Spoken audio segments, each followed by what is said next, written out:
wanted to give you a mindful makeover tip to help get you through this week. Something to think about, something to put into practice, something to consider.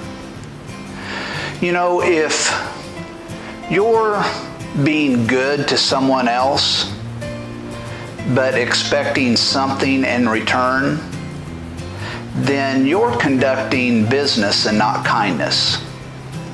Go out this week and do something kind for somebody, do something good for somebody without any expectation of getting anything in return. Take your expectations completely out of it and just be a good person because you are a good person. Show kindness because you are kind.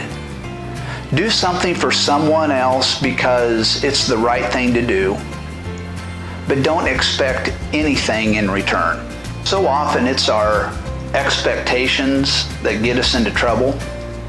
It's our expectations of others and how they should or shouldn't respond to us. So learn to take your expectations out of just being a good person. When you live under that concept of no expectations, of getting anything in return, that will free up your mind, that will clear your thoughts, that will allow you to get through your week in a much more relaxed and tranquil mindset. So that's your mindful makeover. Go do it. Visit us at adamlynchitm.com or go to itmservices.org.